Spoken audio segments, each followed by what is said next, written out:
નમસ્કાર વિદ્યાર્થી મિત્રો, કેમ છો? મજામાં? આપણે આજે ધોરણ 3 વિષય ગણિત આપણે પ્રકરણ 1ની અંદર શું શીખી ગયા? ક્યાંથી જોવું, એટલે આકારો વિશે શીખ્યા. પછી આપણે અંગ્રેજી અડધા મૂળાક્ષરો વિશે શીખ્યા, શબ્દો બનાવતા શીખ્યા. હવે અહીંયા આપણે શું છે, સંખ્યાની એક ગમ્મત છે, એટલે રમત છે સંખ્યાની, જે આપણે ભાગ 1 પુનરાવર્તનમાં શીખી ગયા ને, 1 થી 7 ભાગની અંદર શીખી ગયા પુનરાવર્તનમાં, બરાબર?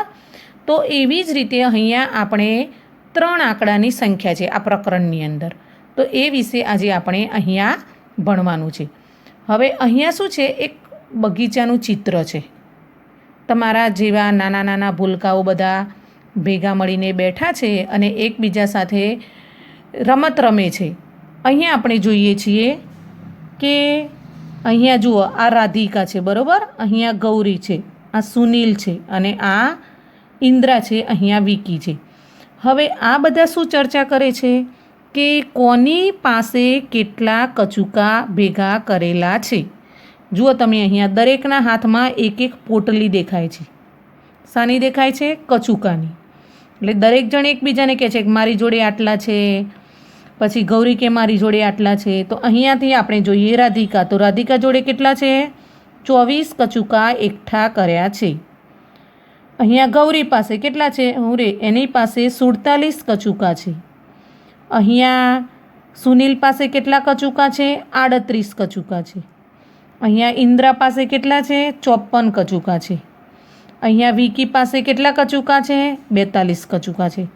એટલે જુઓ, અહીંયા 24, 47, 38, 54 અને 42 દરેકની જોડે અલગ અલગ કચુકા આપેલા છે. રાધિકા, ગૌરી, વિકી, ઇન્દ્રા અને સુનિલ આંબલીના બી, જે આંબલી હોય ને એના બીને શું કહેવાય? કચુકા કહેવાય. કચુકા ભેગા કરતા હતા, બરાબર? બધા ભેગા મળી અને કચુકા ભેગા કરતા હતા. હવે અહીં આપણે જોઈએ છીએ કે ખાલી જગ્યા એ સૌથી વધુ કચુકા એકઠા કર્યા છે. હવે તમે આ ચિત્રની અંદરથી જોઈને કહી શકો છો કે કોની પાસે વધારે કચુકા છે. તો કોની પાસે વધારે છે? ઇન્દ્રા પાસે. કેટલા છે? 54 કચુકા. ઇન્દ્રાએ સૌથી વધુ કચુકા એકઠા કરેલા છે. વિકી પાસે જેટલા કચુકા છે તેટલા કરવા માટે સુનિલ ખાલી જગ્યા કચુકા વધારે ભેગા કરશે, એટલે એકઠા કરશે. કેટલા કચુકા? 4 કચુકા. હવે વિકી પાસે કેટલા કચુકા છે? અહીંયા તમે જુઓ, વિકીની પાસે કેટલા છે? 42 છે. ખ્યાલ આવ્યો? અને સુનિલ પાસે કેટલા છે? 38. એટલે કેટલા કચુકા ભેગા કરશે? 4. ખ્યાલ આવ્યો તમને? જો રાધિકા 6 કચુકા વધારે મેળવે તો તેની પાસે ખાલી જગ્યા કચુકા હશે. કેટલા કચુકા હશે? 30. ખ્યાલ આવ્યો? રાધિકા 6 કચુકા વધારે મેળવી તો તેની પાસે કેટલા કચુકા થાય? 30. ક્યાં છે રાધિકા? અહીંયા છે. ખ્યાલ આવ્યો? એની પાસે કેટલા છે? 24 છે. અને 24ની અંદર 6 ભેગા કરે એટલે કેટલા થશે? 30. એટલે ખ્યાલ આવ્યો તમને?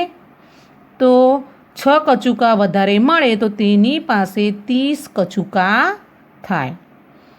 કેટલા બાળકો પાસે 40 કરતાં વધારે કચુકા છે? જુઓ તમે, અહીંયા 40ની ઉપર કેટલા છે? જુઓ, 1, અહીંયા 2, અહીંયા 3. ખ્યાલ આવ્યો? આ 3ની જોડે શું છે? 40 કરતાં વધારે કચુકા છે. એટલે અહીંયા શું આવશે? 3 બાળકો. ખાલી જગ્યાને 50 કચુકા કરવા માટે 3 કચુકાની જરૂર પડે છે. ખાલી જગ્યાને તો કોને છે? અહીંયા તમે જોઈ શકો છો 47. તો કોણ છે? ગૌરી છે. હવે અહીંયા 47 છે, તો 47ની અંદર 3 કચુકા ઉમેરે તો કેટલા થાય? 50. ખ્યાલ આવ્યો? એટલે કોણ આવશે અહીંયા? ગૌરી આવશે. ગૌરીને 50 કચુકા કરવા માટે 3 કચુકાની જરૂર છે. આગળ જોઈએ, સુનિલ પાસે 40 કરતાં 2 કચુકા ઓછા છે અને વિકી પાસે 40 કરતાં 2 કચુકા વધારે છે. ખ્યાલ આવ્યો? કોની પાસે 2 કચુકા વધારે છે? વિકી પાસે. સુનિલ પાસે કેટલા છે? જુઓ, 40 કરતાં 2 કચુકા એટલે કેટલા થયા? 42 થયા ને? જુઓ અહીંયા 40 કરતાં 2 વધારે એટલે 42 કચુકા ઓછા છે અને વિકી પાસે 40 કરતાં 2 કચુકા, અહીંયા તમે જોઈ શકો છો, આ સુનિલ છે એને 38 છે, અહીંયા 40 છે એટલે અહીંયા 2 ઓછા છે 40 કરતાં અને અહીંયા 40 કરતાં 2 વધારે છે. હવે આપણે આગળ જોઈએ ચોપડીમાં પાના નંબર 15 ઉપર. હવે અહીંયા તમે જુઓ, એક મેચનું ચિત્ર આપેલું છે. ધોનીની સદી. ગુવાહાટીમાં ભારત અને દક્ષિણ આફ્રિકા વચ્ચે એક દિવસીય હરીફાઈ એટલે વન ડે મેચ રમાય છે. ભારત બલ્લેબાજી કરે છે એટલે પ્રથમ બેટિંગ કરે છે. હવે તમે અહીંયા જુઓ છો કે અહીંયા મેદાન છે, બરાબર. ધોની 96 રન પર ફક્ત એક જ દડો એટલે એક જ બોલ બાકી છે. તે તેની સદી પૂરી કરી શકશે? હવે તમે આ ચિત્રમાં જોઈ શકો છો. તો તેને પોતાની સદી પૂરી કરી. કોને? ધોનીએ. હવે પહેલાં તો આપણે જોઈએ કે એક સદી એટલે કેટલા રન થાય? 100 રન થાય. બરાબર સમજજો, એક સદી એટલે 100 રન. હવે અહીંયા શું છે કે 96 રન પર ફક્ત એક જ દડો બોલ બાકી છે. ધોનીએ 96 વત્તા ખાલી જગ્યા બરાબર ખાલી જગ્યા રન કર્યા તો કેટલા આવે? 6 આવે તો 102 અને અહીંયા આપણે 4 મૂકીએ તો કેટલા આવશે? એક સદી પૂરી થાય. ખ્યાલ આવ્યો? એટલે બંને રીતે આપણે અહીંયા લખી શકીએ. સદી પૂર્ણ કરવા માટે નીચેના ખેલાડીઓને કેટલા રનની જરૂર છે? હવે અહીંયા તમે ધ્યાન જુઓ કે રન કર્યા, કોને કેટલા રન કર્યા? બરાબર. ખેલાડી 1 તો કેટલા રન કર્યા? એને 93. હવે એને સદી પૂરી કરવા માટે કેટલા રનની જરૂર પડે છે? 7. એટલે સદી એટલે 100 એટલે 93ની અંદર 7 ઉમેરો એટલે કેટલા થાય? 100 થાય. ખેલાડી નંબર 2 કેટલા રન કર્યા છે? એને 97. તો 97માં કેટલા રન ઉમેરાય તો સદી પૂરી થાય? તો કેટલા? 3. બરાબર. ખેલાડી નંબર 3 એના કેટલા છે? 89. તો એ કેટલા રન કરે તો સદી પૂરી થાય? તો 11 રન. ખ્યાલ આવ્યો? ખેલાડી નંબર 4 તો એને કેટલા રન કર્યા છે? 99. હવે તમે જુઓ અહીંયા કે 99 રન, સદીમાં કેટલો રન બાકી છે? ફક્ત એક જ રન બાકી છે. એટલે ખ્યાલ આવે તમને કે આવી રીતે સદી પૂરી કરવા માટે કેટલા રનની અહીંયા જરૂર પડે છે એ રીતે દરેક ખેલાડી પોતાના રન કરે છે. આપણે આગળ જોઈએ કે 99 પછીની આપણે એ રીતની સંખ્યા આપણે આગળ બનાવી શકીએ છીએ. હવે અહીં આપણે કેટલીક નોંધ છે તો જોઈએ છીએ કે 101થી આપણે 100 સુધીની સંખ્યા શીખી ગયા, બરાબર, આગળ પુનરાવર્તનની અંદર પણ. હવે અહીં આપણે થોડુંક જોઈએ કે એની કેટલીક નોંધ છે. 101થી 199 સુધીની સંખ્યાઓ લખવા માટે આપણે 100થી હવે 200 સુધીની સંખ્યા કરવી છે આપણે, બરાબર. હવે 199 સંખ્યા તો આપણે એ સંખ્યાઓ કેવી રીતે લખી શકીએ? તો જોઈએ છે અહીંયા 1થી 9 સુધીની સંખ્યાઓની આગળ 1 અને 0 એટલે કે 10 લખાય. દાખલા તરીકે તમે જુઓ, આ સંખ્યાની આગળ જુઓ, 1થી 9 સુધીની સંખ્યાની આગળ આ 1 છે, આ 2 છે, 3 છે, 4 છે, 5 છે, 6 છે. તો એની આગળ આપણે શું લખ્યું છે? અહીંયા તમે જુઓ 10 છે. ખ્યાલ આવ્યો? અહીંયા આપણે 10 છે, અહીંયા પણ 10 છે, અહીંયા પણ 10 છે. એટલે ખ્યાલ આવ્યો? 1થી 9 સુધીની સંખ્યાઓની આગળ 1 અને 0 એટલે કે 10 લખાય છે. તમે અહીંયા જોઈ શકો છો કે દરેક સંખ્યાની આગળ 10 લખેલા છે. 1 2 3 4 5 6 7 8 9 સુધી. ખ્યાલ આવ્યો? બીજું જોઈએ આપણે આગળ કે 10થી 99 સુધીની સંખ્યાઓની આગળ 1 લખાય છે. આપણે કેટલા સુધી જોયું? આ 1થી 9 સુધીની સંખ્યા જોયું. હવે અહીંયા શું છે? 10થી 99 સુધીની સંખ્યા. તો 10 11 12 બરાબર, એવી આગળ કોઈ પણ વચ્ચેથી સંખ્યા લઈએ. 55 છે, 75 છે, 99 છે. તો દરેકની આગળ આપણે શું મૂક્યું છે? 1. એટલે આને કેવી રીતે વંચાય? 110 111 120 155 175 199. એટલે આગળ શું બોલાશે? 100 બોલાશે. બરાબર? 100 અહીંયા એવી રીતે 101 102 103 104 105 106. ખ્યાલ આવ્યો? હવે શું છે અહીંયા? આ સંખ્યાઓ બોલવા કે વાંચવા માટે 1થી 99 સુધીની સંખ્યાઓની આગળ 100 બોલાય કે વંચાય. બરાબર? ખ્યાલ આવ્યો ને? હમણાં આપણે વાંચ્યું એ રીતે 101 102, છેલ્લે 199 આવે. 99 પછી શું થાય? 99ની અંદર 1 ઉમેરીએ તો કેટલા થશે? 200. 199ની અંદર 1 ઉમેરતા કેટલા થાય? 200. ખ્યાલ આવ્યો? 100 પછી સીધા કયા થશે? 200. 199 પછી કેટલા આવશે? 200. હવે આગળ જોઈશું 10 10ના જૂથ અને 100ના જૂથની ઓળખ. આપણે આગળ ભાગ 7ની અંદર શીખી ગયા આપણે આ પુનરાવર્તન જ. બરાબર? એવી જ રીતે અહીંયા આપણે આગળ છે. જુઓ અહીંયા કેટલા એકમ છે?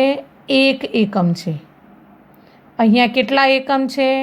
1 2 3 4 5 6 7 8 9 અને 10. કેટલા એકમ છે? 10 એકમ છે. અહીંયા કેટલા આપ્યા છે? 10 એકમ બરાબર 1 દશક. હવે 2 દશક બરાબર કેટલા થાય?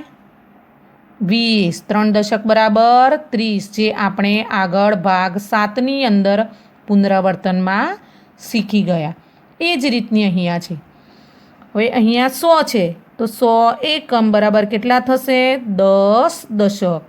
200 એકમ બરાબર કેટલા થાય? 20 દશક. 300 એકમ બરાબર કેટલા થાય? 30 દશક.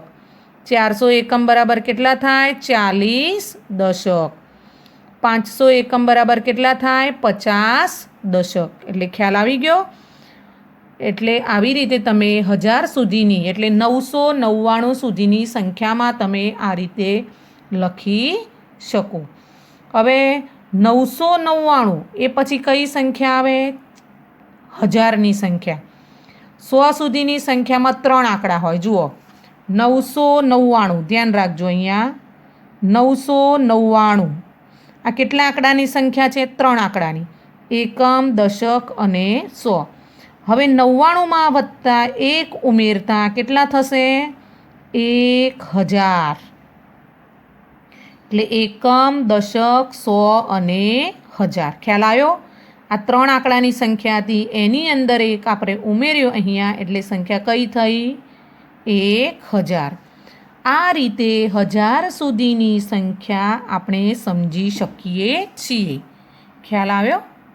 હવે 1 અંકની સંખ્યા 1 થી 9. ખ્યાલ આવ્યો? તમને પૂછવામાં આવે કે 1 આંકડાની સંખ્યાઓ કેટલી છે? કઈ? તો કેટલી આવે? 1 થી 9 સુધીની સંખ્યા 1 આંકડાની છે. હવે 1 થી 9 કરતાં 2 અંકની સંખ્યા કેવી કહેવાય? મોટી કહેવાય, જે આપણે આગળ નાની મોટી સંખ્યા વિશે શીખી ગયા. હવે 2 અંકની સંખ્યા કરતાં કઈ સંખ્યા મોટી હોય? 3 અંકની સંખ્યા મોટી હોય. 100ના એકમની અંદર આપણે જોવાનું છે. 3 અંકની 2 સંખ્યાઓમાં શતકના સ્થાનના અંકો જુદા જુદા હોય છે, તો તે સંખ્યાનો 100 એટલે કે શતકનો અંક મોટો, તે સંખ્યા મોટી. આપણે આગળ જોઈને કે 2 આંકડાની સંખ્યા હોય તો એમાં તમારે નાની મોટી સંખ્યા જોવાની હોય તો આપણે કઈ સંખ્યા જોઈશું? 2 આંકડામાં દશકની સંખ્યા જોઈશું.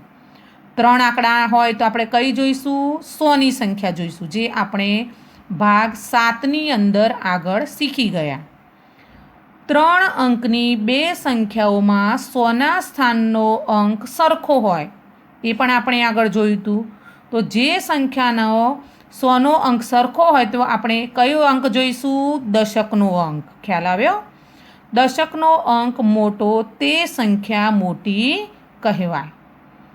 3 અંકની 2 સંખ્યાઓમાં 100ના અને દશકના સ્થાનના અંકો સરખા હોય તો જે સંખ્યાના એકમનો અંક મોટો તો તે સંખ્યા મોટી.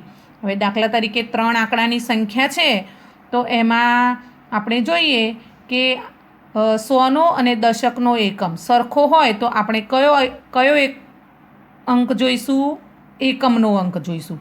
એટલે એકમમાં જે અંક આવે તો એ સંખ્યા કેવી કહેવાય? મોટી સંખ્યા કહેવાય. ખ્યાલ આવી ગયો ને?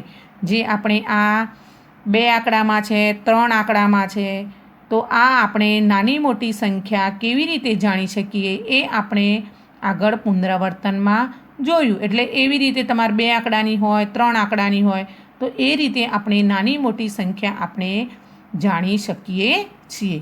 વિદ્યાર્થી મિત્રો, અહીંયા આપણો આ એક ભાગ પૂરો થાય છે. નમસ્તે.